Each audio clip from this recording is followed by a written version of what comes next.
Assalamualaikum warahmatullahi wabarakatuh. Halo semuanya, kali ini kelompok kami ingin mempresentasikan tentang pembuatan alas tools pemberi makan ikan feeder via web berbasis ESP8266. Ya, alat ini dirancang agar kita bisa memberi makan ikan secara via web, jadi lebih praktis dan juga modern banget. Oke, langsung aja ke pembuatannya.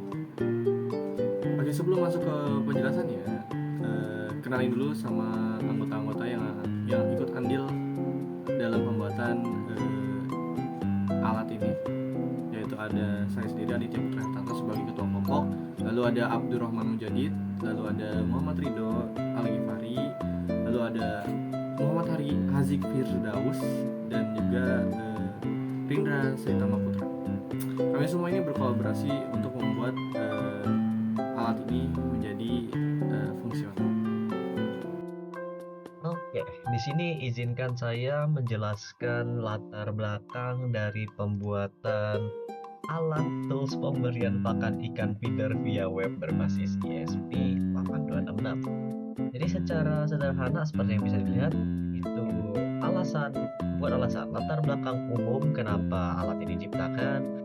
Namun sebenarnya alat ini diciptakan karena memiliki latar belakang khusus, terutama untuk ketua kelompok kita yaitu Muhammad Adit Putra Hartanto. Dia kerap merasa malas untuk memberi makan ikan secara manual dikarenakan mungkin tangan yang bau pelet, atau mungkin dia malas berbangkit dari ranjang tidurnya. Jadi itulah kami sebagai mahasiswa informatika dan mempelajari IoT berinisiatif untuk membuat dan merancang alat pakan ikan ini secara otomatis via Wi-Fi. Mungkin itu latar belakangnya secara spesifik mengapa alat ini diciptakan. Dan selanjutnya mungkin ada manfaat alatnya ya seperti yang bisa sudah dipikirkan untuk sebelumnya. Yang pertama itu tentu saja pengendalian pakan ikan via web server, terus menjaga tangan agar tetap higienis dari bau tidak sedap pakan ikan, lalu juga untuk meningkatkan efisiensi waktu dan perawatan ikan. Oke, next di sini juga ada alat bahan yang digunakan cukup sederhana, yaitu pertama di sini ada ESP8266, ya dimana ini sebagai fungsi otak utama yang mengendalikan dan juga sebagai buat penghubung ke server webnya menggunakan Wi-Fi. Lalu di sini juga ada servo SG960 sebagai motor utama yang akan menggerakkan roda gerigi 3D printer ini. Nah, roda gerigi printer ini juga berguna di dalam wadah 3D printer untuk mengeluarkan makan ikannya untuk mengeluarkan makan ikannya ke dalam kolamnya. Ya, selanjutnya juga ada kardus. Di sini kardus, lem tembak, dan juga botol aqua. Di sini kardus dan lem tembak ya untuk kalau lem tembak untuk merancang sebuah cover dari ESP8266 ini menggunakan kardus agar si ESP ini tetap aman lah dari sebuah perairan, mungkin tidak terkena percikan air. Dan sini juga ada botol aqua di sini sebagai wadah utama untuk menampung pakan ikannya. Mungkin sekian yang bisa saya jelaskan. Saya serahkan kembali teman saya. Baiklah, di sini saya akan menjelaskan cara kerja alat dari pakan ikan otomatis. Yang pertama, ESP8266 menghubungkan WiFi yang disediakan oleh hotspot. Lalu yang selanjutnya, setelah terhubung, ESP8266 akan mengeluarkan IP dari serial monitor. Yang selanjutnya, yang ketiga, setelah kita mendapatkan IP, kita membuka web dan ketikkan IP yang tadi telah kita dapatkan. Lalu yang selanjutnya, kita pencet tombol beri makan ikan pada web tersebut hingga alatnya bekerja. Lalu yang terakhir, setelah tombol di web tersebut ditekan, servo SG90 akan bergerak 3 kali dan mengeluarkan makanan ikan dari wadah printer 3D. Namun perlu diperhatikan bahwa alat tersebut akan berfungsi ketika ESP8266 itu terhubung ke WiFi. Mungkin cukup sekian penjelasan dari cara kerja alat. Oke, ini dia rangkaian sistemnya. Jadi kami menggunakan microcontroller ESP8266 yang terhubung dengan servo motor SG90. Jadi cara kerjanya ketika kita menekan tombol di web, maka ESP akan mengirimkan sinyal ke servo untuk memutar gerigi di wadah agar makan ikannya keluar. Ya, untuk pinnya yaitu 3 pin yang masuk ke ground, lalu 5 volt dan juga port untuk ke ESP-nya. Baik, saya akan menjelaskan konstanta main page program yang ada di line 26 sampai dengan line 90. Di sini itu terdiri dari file HTML atau sintaks HTML, doctype, HTML, head. Terus di sini ada di head itu salah satu kerangka HTML yang wajib ada. Terus di dalam head itu ada title, memberi makan ikan. Title itu berfungsi untuk memberikan title di websitenya, dan script src cdn tailwind css.com. Nah, di sini kita memakai bantuan teknologi dari Tailwind untuk tampilannya. Nah, kita langsung masuk saja ke body. Di body ini kita akan memberikan background gradient berwarna biru ke babu. Terus ini ada H1 untuk judul pemberi makan ikan. Di sini ada button. Ketika button diklik, dia akan menjalankan fungsi yang bernama feedfish. Feedfish itu diambil dari script atau JavaScript yang ada di bawahnya itu, yang di dalam tag script. Di sini ada asynchronous ya, maksudnya async function feedfish. Nah, function feedfish di sini di const itu diambil btn dari yang tadi, dari button yang ada di atas tadi yang saya sebutkan. Terus di sini ada const history. History itu diambil dari div yang ID-nya history. Nah, itu. Di sini button.disable true. Di sini buttonnya disable dulu. Terus button.classlist add. Jadi button.classlist itu tambahin kelas karena di Tailwind itu berbasis kelas. Nah, site stylingnya ya. Nah, di sini dikasih opacity-nya 70, terus kursornya nggak dibolehin untuk ada gitu maksudnya. Not allowed, maksudnya nggak boleh di situ gitu. Kayak berarti gambarnya gitu lah. Terus button inner text, memberi makan. Berarti buttonnya itu dalam itu ada teksnya, tulisannya memberi makan. Di sini ada try catch itu berfungsi untuk error handling. Nah, seperti itu. Di sini try const res await fetch. Nah, di sini untuk await ya, di fetch dulu feednya. Terus const text ini di await juga, di res.text-nya di await juga. Terus history.html-nya di situ ditambahin terakhir memberi makan itu nanti kapan gitu. Catch itu jika error. Kalau error bakal keluar gagal terhubung ke server. Nah, di sini ada button disable juga, button.classlist. Dan di sini disable di false ya, di false berarti harus udah ada udah enable ya berarti ya. Terus button.classlist.remove, di remove itu artinya classlistnya dihapus. Opacity itu opacity 70 biar nggak ada 70-nya, sama kursor allowed. Nah, seperti itu. Terus button.innerText beri makan misalnya itu ya, misalnya sukses gitu kan. Terus async function load history, di sini berfungsi untuk nge-load history ya, history dari pemberi makan ikan. Const di sini kita konstanta res, terus di sini wait fetch juga, di fetch historinya.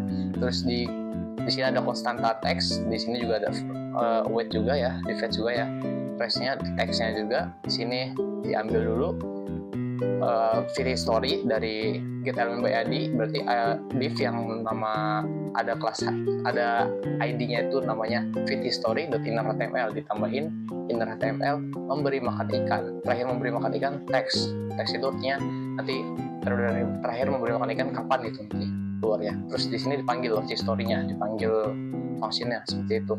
Di sini ada tutup script, tutup body, dan juga tutup HTML. Sekian dari saya. Terima kasih. Di sini saya akan menjelaskan untuk kodenya ya. Nah, yang pertama tuh di sini ada handle root. Nah, fungsi handle root ini digunakan ketika untuk apa? Untuk membuka alamat IP utama dari web server. Kalau misalnya udah ada apa alamat IP utamanya ini, fungsi ini akan dijalankan. Lalu fungsi ini nih akan mengirimkan halaman HTML utamanya dengan status 200 dan tipe kontennya itu teks atau HTML. Nah, di main page-nya ini adalah main page ini adalah variabel berisi HTML antarmuka di webnya. Biasanya dideklarasikan sebelumnya sih. Jadi kita lanjut ke fungsi yang keduanya yaitu ada handle feed. Di handle feed ini fungsi ini nih untuk memberi gerakan ke servonya, memberi gerakan ke servo. Jadi servo write 180 yaitu artinya servo diputar ke 180 dengan delay 700. Lalu setelah 180 dia akan ke 0 derajat, lalu balik lagi kembali ke 90 derajat. Nah, setelah itu ada timeline update ini untuk memperbarui waktu dari server NTP. Jadi buat ngasih sinyal kalau misalnya servonya udah gerak, terus nanti dia bakal ngasih tahu waktu yang waktu terakhir kalinya. Kayak tadi yang ada di HTML itu ada riwayat, terus get format time mengambil waktu saat ini. Jadi emang memperbarui waktu ya setelah kita ngasih sinyal ke servonya gerak. Terus time client update ini get formatted time ini bakal ngambil waktu dari setelah kita mencetnya. Terus waktu ini akan disimpan ke variabel last feed time untuk mencatat kapan terakhir kali memberi makan. Lalu ya itu server akan ngasih sinyal untuk server mengirimkan waktu pemberian waktu makan terakhir ke browsernya, ke webnya ya. Ada fungsi yang ketiganya yaitu fungsi selanjutnya ada fungsi handle history. Fungsi ini fungsi ini gunanya tuh cuma buat menampilkan kapan terakhir kita memberi makan ikannya. Lanjut aja ke fungsi setup. Fungsi setup yang serial begin ini nih dengan untuk komunikasi debugging lewat serial monitor. Lalu servo attach ini nih buat menyambungkan servo ke pin tertentu.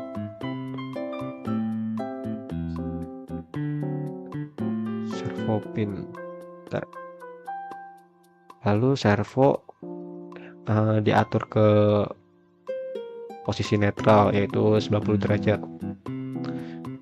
Yang keduanya itu ada WiFi begin. Sini koneksi ke WiFi, yaitu menghubungkan boardnya ke jaringan WiFi menggunakan SSID dan password. Time client begin ini nih untuk memulai koneksi NTP untuk mendapatkan waktu yang terkini ya. Lalu ada server on.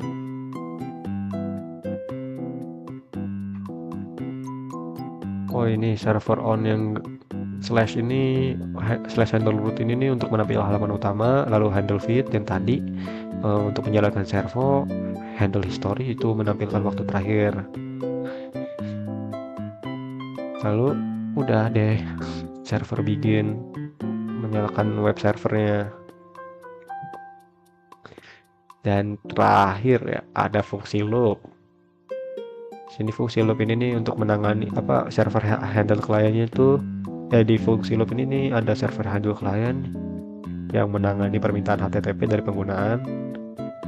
Lalu ada time client update menjaga agar waktu tetap sinkron dengan server dengan server di NTP-nya. Oke, selanjutnya mungkin akan disampaikan lagi dengan ke teman saya selanjutnya. akan dilanjutkan oleh teman saya. Oke, selanjutnya kita ke tampilan web. Berikut ini tampilan webnya. Cuma dengan satu tombol, yaitu beri makan. Alat langsung aktif dan pakan ikan keluar. Di bawahnya juga ada informasi kapan terakhir kali ikan dikasih makan, agar kita tidak lupa kapan si ikan ini dikasih makan.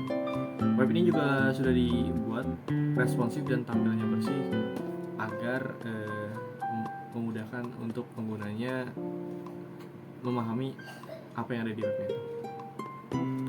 Ya, kami juga sudah melakukan beberapa pengujian dan hasil alatnya ini berhasil berjalan sesuai rencana.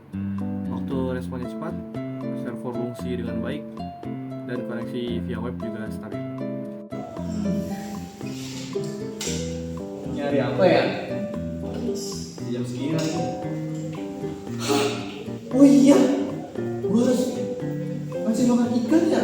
Aduh, harus ke bawah lagi, malas banget. Aha, gue kan udah buat makan ikan, feeder, fish, tools. Iya ada di. Kalau kita buat dulu. Tapi dicuci dulu kayak banget. Dulu.